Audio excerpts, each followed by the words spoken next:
In this video, we consider what are called the Galilean transformations, trying to determine how two different observers will look at a particular object. In this particular one, we're going to deal with the position vector as it forms the basis for all other transformations. So let's compare measurements by different observers, looking at the position, for instance, of a ball. We noted earlier in a video that the position vector is not unique. It depends on the arbitrary choice of an observer's coordinate axis. Another way of looking at it is that the laws of physics, we believe, should be the same for any person. One person shouldn't be the person who's the only person to know whether the laws are right, and another person can't. For instance, if I'm driving across a bridge and I think, oh yes, the bridge is going to stay up, I wouldn't want it that if Johnny looked at the bridge suddenly falls down while I'm on it. Obviously, if I see that the bridge is staying up, Johnny should see that the bridge is staying up.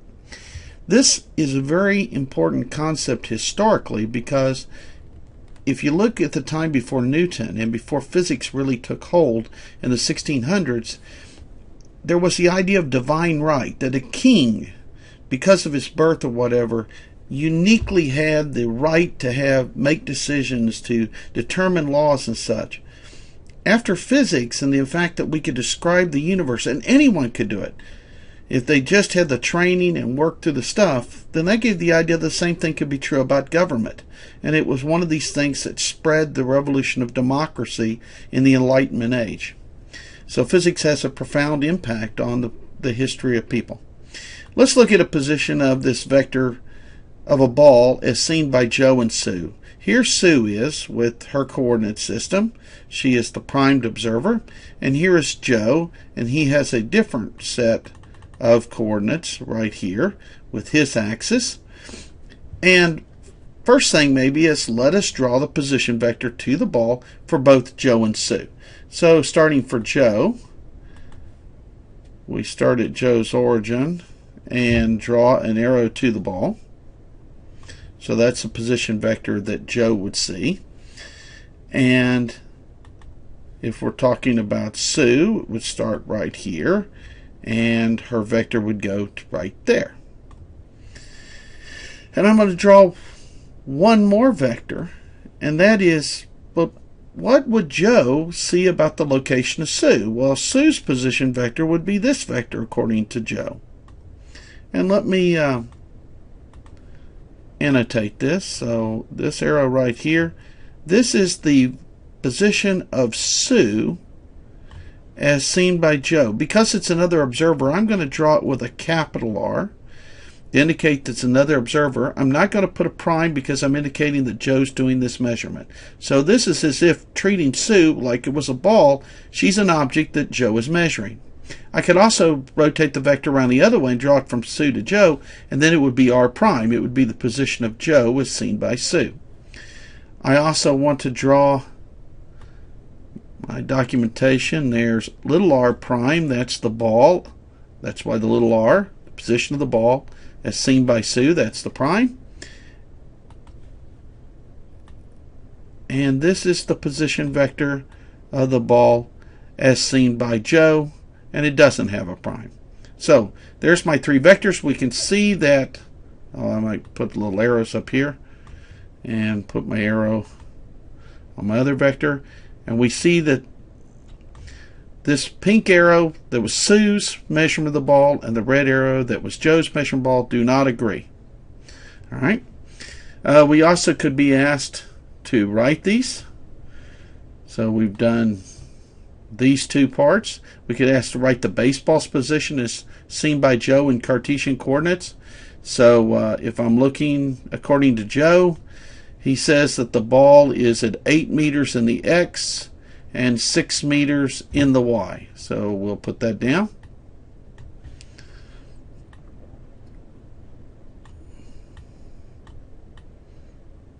Oops.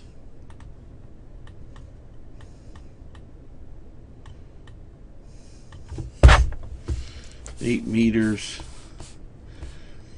in the I hat and 6 meters in the J hat. And if I look at that with Sue's coordinate system, in your notes, we see that Sue believes that it's 4 meters over here to the ball and 4 meters high. So Sue says, nope, the ball's position, R prime, is 4 meters I hat, 4 meters J hat. And again, they don't agree on the position vectors. R and R prime are not the same. This is just a review of stuff we've covered previously. Now let's go on with this. How can a baseball have two different position vectors when it has only one physical location? The answer is that the position vector is a mathematical concept for describing a particle. It's not the real physical location. It's just the way we describe it in math. What is required to correctly describe the particle is that there must be some formula that relates to position vectors when you're making measurements by two different people. So if you know one person's measurement, say Joe, and you have this formula, you could then predict ahead of time what Sue would measure. If you know what Sue is doing and you have this equation, you can predict Joe. So once you know one, you know them all. Such an equation are known as transformation equations. They transform what one group of people measures for another person's measurements. Let me show you what the equation is, and then I will show you how we will derive it. The position vector that we should get says that the position of the ball seen by Joe should equal the position vector of the ball seen by Sue plus the position of Sue seen by Joe. Sue as seen by Joe, ball as seen by Sue,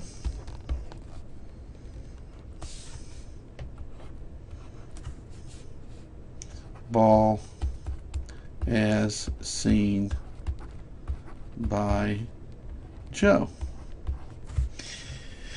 Now, eventually you'll get where you learn to read like physicist and mathematician. R is equal to R prime plus large R. But again, you always should be able to see that equation in terms of other things. And if it makes it easier to think about Joe and Sue, rather than the position of the ball by the unprimed observer is equal to the position of the ball by the primed observer, plus the location of the primed observer seen by the unprimed observer, that's the way a physicist would say it. If it helps you to say Sue and Joe, do that until you get a handle on the math equations. Now, these equations like this are extremely important in the field of physics. They help us develop new laws. They have profound impacts. Let me show you how I got this equation. All I did was look at the diagram. So let me bring down the diagram. I said the red arrow, which is the position of the ball seen by Joe, is the vector sum. You can see that. This is vector addition, drawn from the origin to here, and then the second vector's tail at the head of the first, drawn to the final location of the ball. So R in green, the location of Sue as measured from Joe's axis, plus the ball's location as measured from Sue's axis. When you add those two vectors together, you get the same thing as the location of the ball starting from Joe's going all the way to the ball. It's just graphical vector addition. And that gave me this math equation that's true in general. So that's where it comes from. Neat. Those vectors are useful. So, once we have this equation, we can do a lot of other stuff with it.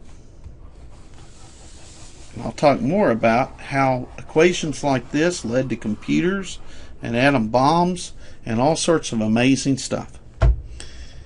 Let's look and use this formula to solve our problem that we had. Rather than just looking, let's solve some math. So in our first one, our equation should work if we put in what we found. I'll remind you what we had. We had that R prime was 4 meters I hat, 4 meters j hat. I'm also going to go and look back up in my diagram. So let's go back up in the diagram and find what the vector that Sue is.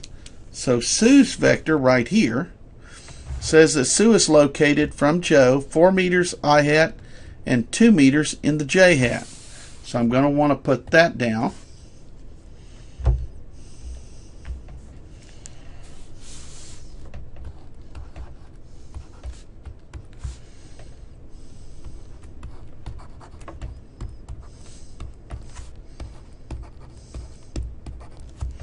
And according to my formula above, so let's go back just a little bit down, it says that if I know R prime, which I just wrote, and I know big R, what Sue's location is seen by Joe, I can add those two together and I should have got the answer for the baseball.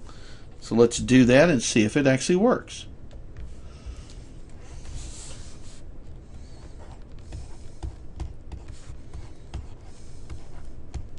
That would be 8 meters, 4 plus 4. And then in the y, 4 plus 2 would be 6 meters. And I'm claiming that that should be what Tom saw. So, or Joe saw, I mean. So if I knew Sue's measurements right here, if I knew what Sue thought about the baseball, and I knew where Sue was with respect to Tom, I'm claiming that using that formula, I can predict this before Joe makes the measurement. Let's go see if that's what we had earlier. 8 meters I hat, 6 meters j hat. What did we have earlier from the graph? We had 8 meters I hat, 6 meters j hat. So we did get exactly what we should have. Once you have a transformation equation, you can make the measurements in any coordinate system by any observer, and you can predict what anybody else. So if I know what's going on planet Earth and I know how a spaceship is reacting with respect to me, I can predict what that spaceship or that astronaut in the spaceship will observe of a physical phenomena. Whether it's measuring the moon or it's dropping a ball, whatever is happening, I will be able to predict what they will have. I don't have to worry about the fact they're going to get in a spaceship and fly into outer space, and somehow the laws of physics might be different than what I expect. I can predict ahead of time what the results are going to be. So that's the main thing here about position in this particular video.